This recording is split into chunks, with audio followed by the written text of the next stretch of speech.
Good morning, brothers and sisters. It's Paul here. I'd like to share a dream I had this morning.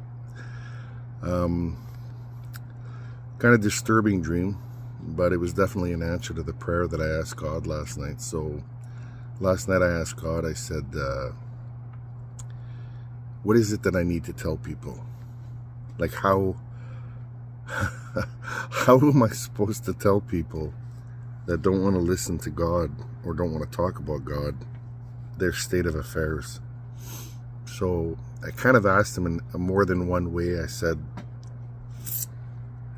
God, what is it that they need to hear that will, and I'm a very visual person, so I asked God to show it to me in a visual way.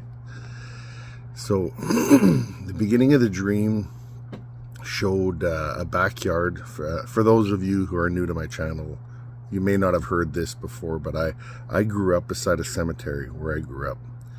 So I'm not afraid of cemeteries, graveyards, things that other people are all superstitious about. That doesn't bother me at all.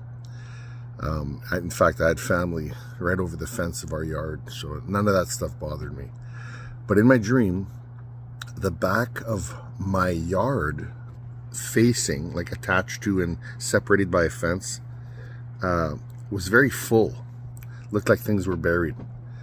So again, God shows me what I understand. So what it was, I saw a sarcophagus, or like a coffin pulled out from under the ground, and it was pulled into a room, and I was seeing different people throughout my life. So this is not about me, but it's shown to me for me to explain it how I understand it. So I saw a woman who's now an adult, but when we were kids, we didn't get along and we said words to each other that were painful and not nice, you know. So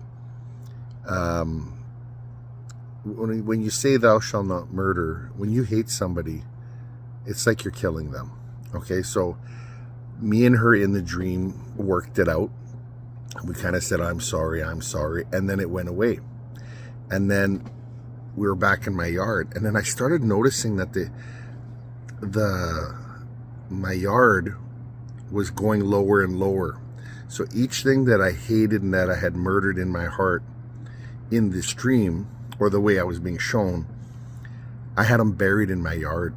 So those buried sins, those buried secrets we have, I was being shown it as physically, it was buried in my yard. My yard was a symbolization, symbolic example of us, what we bury inside us, if that makes any sense.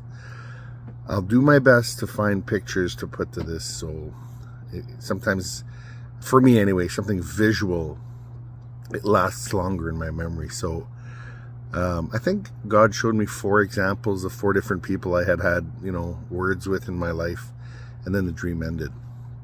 So we don't know when the Lord's coming for us, and this might not be for a believer. This might be for somebody you can show to forgive, because I know I'm surrounded by a bunch of people who have not even an inch of forgiveness in their being. So it ain't by accident that it's in the Lord's Prayer. When we ask God, please forgive me as I forgive others, our debts or trespasses, this is very serious. You're dealing with your life here. You're dealing with where you go in eternity. So God loves you more than you realize, and He shared this with me to share with you. I love you guys. Have a good day. Bye.